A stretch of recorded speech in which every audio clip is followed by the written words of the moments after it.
Assalamualaikum warahmatullahi wabarakatuh.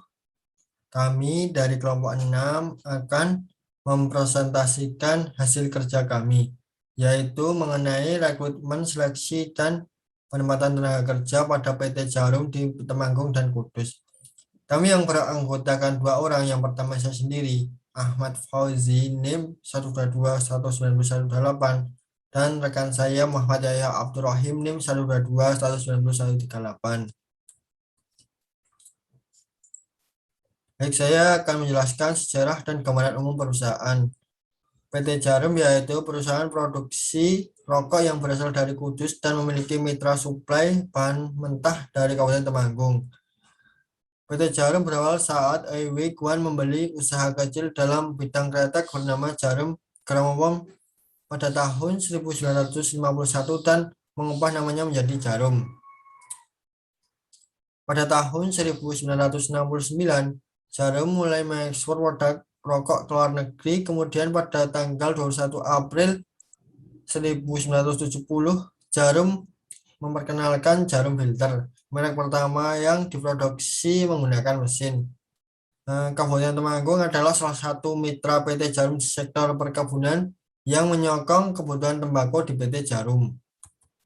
Untuk tujuan perusahaan, PT Jarum memiliki tujuan yaitu menjadi yang terbesar dalam nilai penjualan dan profitabilitas di industri rokok Indonesia.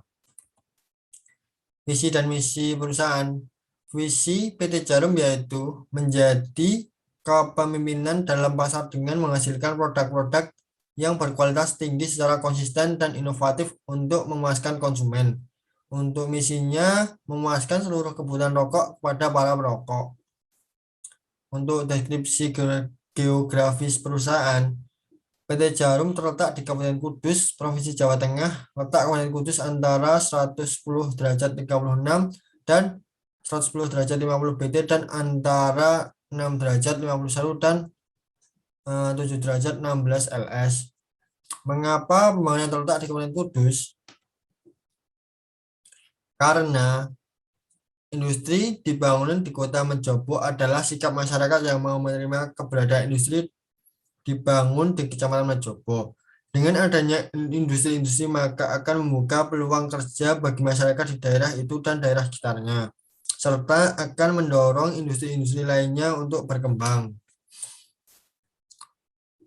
Untuk definisi rekrutmen adalah salah satu kunci utama dalam menciptakan sumber daya manusia yang profesional dalam terletak pada proses rekrutmen, seleksi, training, and development calon tenaga kerja. Rekrutmen adalah salah satu mencari, menemukan, menarik, dan mempengaruhi tenaga kerja agar melamar lowongan kerjaan yang ada dalam suatu perusahaan.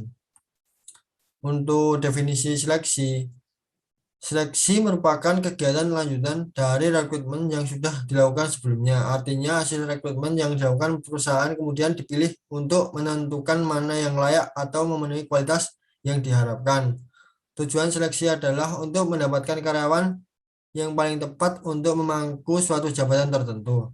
Dalam mengarahkan pada tujuan seleksi yang demikian itu, setiap organisasi yang bersangkutan senantiasa akan berusaha dengan biaya yang serendah mungkin dengan menggunakan cara seleksi yang paling efisien tetapi efektif. Untuk definisi penempatan tenaga kerja, seleksi dan tenaga kerja merupakan salah satu langkah yang diambil segera setelah pelaksananya fungsi rekrutmen. Seperti halnya fungsi rekrutmen, proses seleksi dan penempatan merupakan salah satu fungsi terpenting dalam manajemen sumber daya manusia, karena tersedia tidaknya pekerjaan dalam jumlah dan kualitas yang sesuai dengan kebutuhan organisasi. Diterima tidaknya penempatan seseorang pada posisi tertentu sangat ditentukan oleh fungsi seleksi dan penempatan ini. Untuk rekrutmen tenaga kerja di perusahaan, ada langkah-langkah yang dapat digunakan untuk memandu proses rekrutmen yang ideal. Yang pertama, menganalisis kebutuhan posisi dan posisi. Perusahaan harus menentukan terlebih dahulu kebutuhan rekrutmen karyawan baru jika karyawan lama tidak dapat segera mendapatkan bantuan. Untuk yang kedua, merencanakan proses rekrutmen. Proses rekrutmen selanjutnya adalah perusahaan menyiapkan rencana untuk posisi yang dibutuhkan, tuliskan deskripsi pekerjaan, kualifikasi, dan pengalaman yang dibutuhkan. Yang ketiga, pasang lowongan. Tim mengembangkan sumber daya manusia dapat mempublikasikan pengumuman internal tentang lowongan kerja baru untuk mendapatkan lowongan kerja dari sumber daya manusia yang ada. Yang keempat, memproses lamaran kerja dan melakukan wawancara. Dengan iklan pekerjaan yang efektif, lamaran pekerjaan akan segera tiba. Untuk yang kelima, pilih kandidat yang cocok dan berikan kesempatan kerja. Jika semua langkah di atas sudah selesai, maka tim HRD akan siap untuk menyeleksi kandidat yang sesuai dengan kebutuhan perusahaan. Adapun metode rekrutmen karyawan dengan sumber dari luar perusahaan dapat dilakukan yang pertama melalui iklan di media massa seperti radio, TV, koran, internet, dan lain-lain. Untuk yang kedua melalui iklan atau inventansi diharapkan perusahaan dapat merekrut calon tenaga kerja. Yang ketiga, open house untuk menjaring lebih banyak tenaga potensial secara umum. Yang keempat, menyewa konsultan perekrutan. Terkadang untuk mencari dan merekrut tenaga kerja profesional, dibutuhkan konsultan yang mampu mencari tenaga kerja tersebut. Baik, selanjutnya akan dilanjutkan oleh Muhammad Yahya Abdurrahim.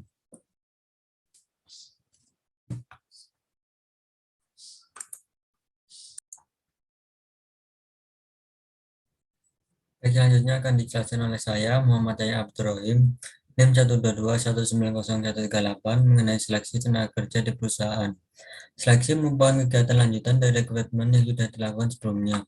Hasil dari rekrutmen yang dilakukan perusahaan kemudian dipilih untuk memenuhi kualifikasi mana yang layak atau memenuhi kualifikasi yang diharapkan. Layak maksudnya adalah memenuhi persyaratan yang telah ditetapkan oleh perusahaan.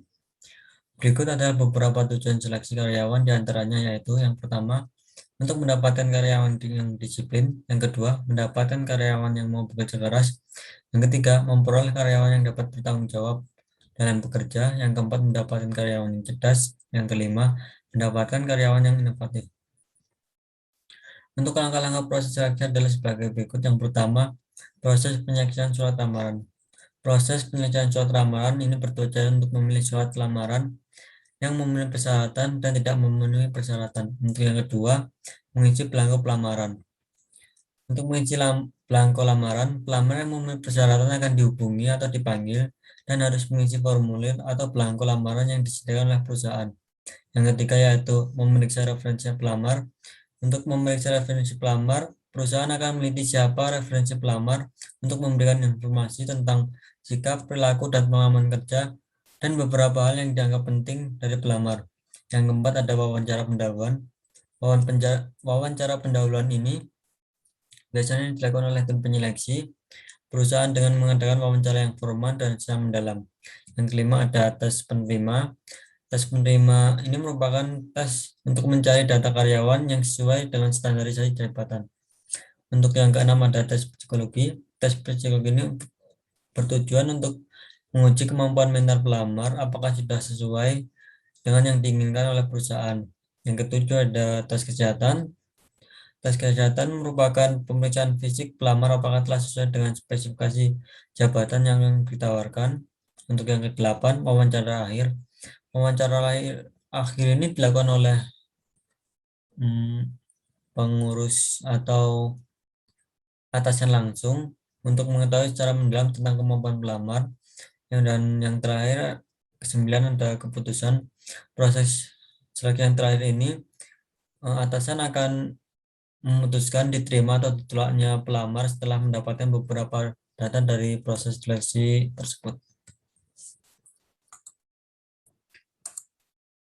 Selanjutnya yaitu ketelitian dari proses seleksi bergantung pada beberapa faktor, yaitu yang pertama, konsekuensi seleksi yang disalah perhitungkan. Yang kedua, yang mampu mempengaruhi proses seleksi adalah kebijakan perusahaan dan sikap dari manajemen. Yang ketiga yaitu waktu yang tersedia untuk mengambil keputusan seleksi yang cukup lama. Yang keempat, pendekatan yang berbeda umumnya digunakan untuk mengisi posisi di di jenjang yang berbeda di dalam perusahaan. Yang kelima, sektor ekonomi, di mana individu akan dipilih baik swasta, pemerintah, atau nirlaba, juga dapat mempengaruhi proses seleksi.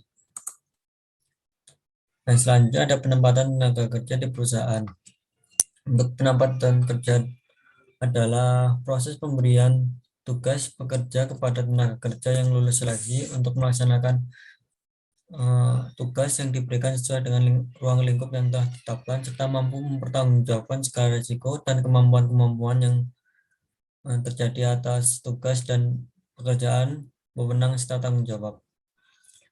Untuk pelayanan penempatan tenaga kerja bersifat terpadu dalam satu sistem penempatan tenaga kerja yang meliputi unsur-unsur sebagai berikut. Yang pertama, pencarian tenaga kerja, kedua, lowongan tenaga kerja, ketiga, informasi tenaga kerja, keempat, mekanisme tenaga kerja, dan kelima, kelembagaan penempatan tenaga kerja.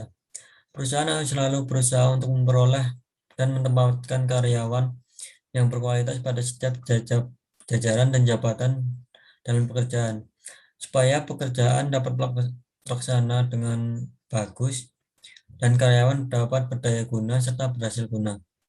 Dengan penempatan yang tepat, gairah kerja, mental kerja, prestasi kerja akan mencapai hasil yang optimal dari setiap karyawan, serta moral, kreativitas, serta prakarsa akan berkembang.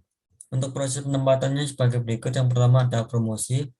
Promosi adalah apabila seorang pegawai dipindahkan dari satu pekerjaan ke pekerjaan lain, atau menerima tanggung jawab yang lebih besar, atau menerima kenaikan pangkat dari level yang rendah ke level yang tinggi atau hierarki yang lebih tinggi.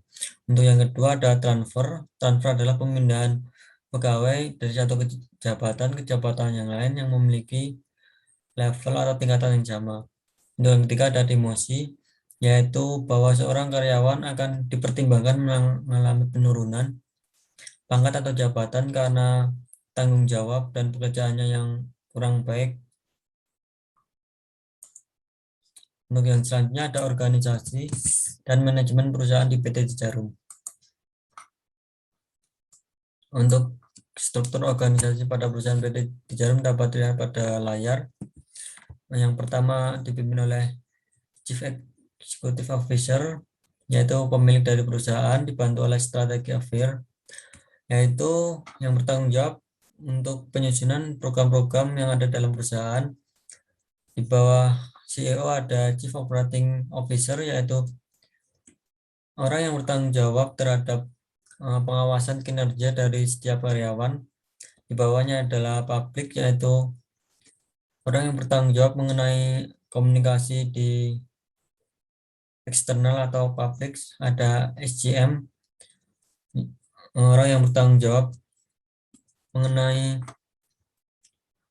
transportasi bahan baku dan persediaan barang. Ada QMS, yaitu orang yang bertanggung jawab dalam pengawasan bahan baku. Ada Corporate Communication, orang yang bertanggung jawab mengenai komunikasi internal. Dan ada Business Development, orang yang bertanggung jawab dalam pengembangan bisnis. Di bawahnya ada 7 departemen. Yang pertama purchasing, yaitu departemen yang bertanggung jawab mengenai penyediaan bahan baku. Yang kedua ada produksi, departemen yang bertanggung jawab mengenai produksi. Ada R&D, departemen yang bertanggung jawab mengenai tugas penelitian terhadap kualitas bahan baku. Ada finance, departemen yang bertugas mengenai keuangan. Ada marketing, departemen yang bertugas mengenai pemasaran dan brand produk. Ada XRD, yaitu departemen yang bertugas mengenai SDM. Ada bisnis teknologi, departemen yang bertugas mengenai teknologi elektronik pada perusahaan. Di bawah processing ada 3 departemen lagi, yaitu warehouse, purchaser, dan administration. Yang selanjutnya ada manajemen sumber daya manusia di PT Jarum. PT Jarum terpusat pada 3 hal, yaitu disiplin, teliti dan hati-hati, keterampilan, dan keahlian. Untuk disiplin, perusahaan PT Jarum menerapkan disiplin yang tinggi seperti datang tepat waktu dan selalu mengisi jam kerja dengan benar. Yang kedua ada teliti dan hati-hati dalam penerapannya. Karyawan harus dituntut teliti dan hati-hati dalam memproduksi suatu produk dan mengoperasikan suatu mesin. Dan untuk keahlian dan keterampilan, perusahaan di Jarum menerapkan program pelatihan, pemagangan, dan seminar untuk meningkatkan keahlian dan keterampilan pada karyawan di perusahaan. Yang selanjutnya ada sistem rekrutmen di PT Jarum. PT Jarum untuk memperoleh tenaga kerja yang dibutuhkan dibagi menjadi dua rekrutmen, yaitu rekrutmen terbuka dan rekrutmen tertutup. Berikut merupakan beberapa metode rekrutmen yang dilakukan oleh perusahaan di Jarum. Yang pertama adalah iklan atau job advertisement. Job advertisement ini digunakan untuk mengiklankan lowongan kerja di media massa nasional maupun internasional. Yang kedua ada rekomendasi dari internal perusahaan, yaitu karyawan yang ada di perusahaan di Jarum diperbolehkan untuk merekomendasikan orang terdekat, teman, keluarga yang memiliki potensi untuk mengisi suatu jabatan di perusahaan tersebut. Yang ketiga ada perusahaan penyedia tenaga kerja. PT di Jarum juga bekerja sama dengan perusahaan penyedia tenaga kerja untuk mengisi kekosongan lowongan jabatan di perusahaan tersebut. Yang keempat, lembaga pendidikan. Perusahaan PT di Jarum juga melakukan rekrutmen melalui lembaga pendidikan dengan terjun langsung ke tempat lembaga pendidikan tersebut dan melakukan rekrutmen di tempat tersebut. Untuk yang kelima yaitu lembaga pemerintah. PT Jarum juga bekerja sama dengan lembaga pemerintah, terutama Departemen Tenaga Kerja, yang berusaha untuk mengumpulkan mencari pekerjaan dan lowongan pekerjaan yang cocok. Untuk kualifikasi yang dicari ialah memiliki nilai-nilai ketekunan, semangat untuk terus maju, kekompakan dalam tim, integritas dan profesionalitas, serta nilai-nilai yang dimiliki oleh lulusan mahasiswa. Untuk tim HRD, perusahaan PT Jarum mencari beberapa posisi untuk mengisi lowongan pekerjaan di perusahaan tersebut, salah satunya melalui job advertisement yang berada di web official perusahaan PT Jarum. Yang selanjutnya yaitu sistem seleksi tenaga kerja di PT Jarum. Perencanaan seleksi yang dipilih dan digunakan oleh perusahaan PT Jarum sebagai berikut seperti yang dijelaskan di slide yang sebelumnya, yaitu ada 9 tahapan. Yang pertama, penyeleksian surat lamaran, yang kedua pengisi pelanggan lamaran, yang ketiga pemeriksa referensi pelamar, yang keempat wawancara pendahuluan, yang kelima tes penerimaan, yang keenam tes psikologi, yang ketujuh tes kesehatan, yang kedelapan wawancara, dan yang terakhir atau yang sembilan yaitu keputusan. Untuk sistem penempatan tenaga kerja di PT Jarum Kudus, dalam proses rekrutmen perusahaan PT Jarum mencari dan mengisi jabatan posisi yang kosong. Oleh karena itu, penempatan tenaga kerja dilakukan dengan memperhatikan posisi jabatan yang kosong dengan tetap memperhatikan faktor-faktor dalam penempatan tenaga kerja sebagai berikut. Yang pertama yaitu faktor pengalaman. Dalam penempatan tenaga kerja, PT Jarum sangat memperhatikan dan melihat faktor pengalaman, yaitu pengalaman yang dimiliki oleh seorang pelamar. Yang kedua ada faktor kesehatan dan mental. Untuk penempatan tenaga kerja, pelamar akan dilihat kesehatan fisik dan mental apakah sesuai dengan jabatan yang kosong atau yang tersedia. Untuk yang ketiga faktor prestasi akademik. Untuk pelamar akan dilihat akademiknya apakah sesuai dan bisa untuk mengisi jabatan yang kosong pada perusahaan tersebut. Untuk keempat yaitu faktor usia, apakah jabatan dengan usia itu cocok, tidak membebani jabatan atau tidak membebani usia pelamar. Yang kelima faktor sikap. Faktor sikap ini sangat menentukan pandangan perusahaan terhadap kalangan umum, sehingga sikap sangat diperlukan untuk memberikan nilai baik terhadap perusahaan. Yang keenam yaitu faktor status perkawinan. Status perkawinan juga dilihat untuk menempatkan posisi yang tepat agar proses pekerjaan dapat optimal dan tidak terganggu. Untuk kesimpulan dan saran, kesimpulan yang dapat diambil dari rekrutmen, seleksi, dan penempatan tenaga kerja PT Jarum Kabupaten Kudus dapat disimpulkan bahwa untuk meningkatkan produktivitas kerja karyawan sangat dibutuhkan proses rekrutmen, seleksi, dan penempatan dengan menggunakan metode rekrutmen, seleksi, dan penempatan yang sesuai dengan kondisi dan kebutuhan perusahaan. Setelah mendapatkan dan melakukan seleksi pelamar yang melamar untuk menempati sebuah posisi jabatan di perusahaan PT Jarum. Untuk saran, menurut dari hasil pembahasan pada presentasi ini, pada PT Jarum memiliki sistem rekrutmen yang sudah cukup baik, yaitu rekrutmen terbuka dan rekrutmen tertutup. Karena melakukan penyebaran informasi yang luas, sehingga pelamar dapat berasal dari mana saja yang dapat menaik pelamar yang berpotensial. Selain melakukan rekrutmen yang baik, perusahaan juga melakukan proses seleksi yang ketat yang dilakukan secara administrasi, pengujian tes, dan wawancara yang harus dilakukan dengan baik dan selalu dioptimalkan. Sekian presentasi dari kami. Banyak salah, mohon maaf. Wassalamualaikum warahmatullahi wabarakatuh.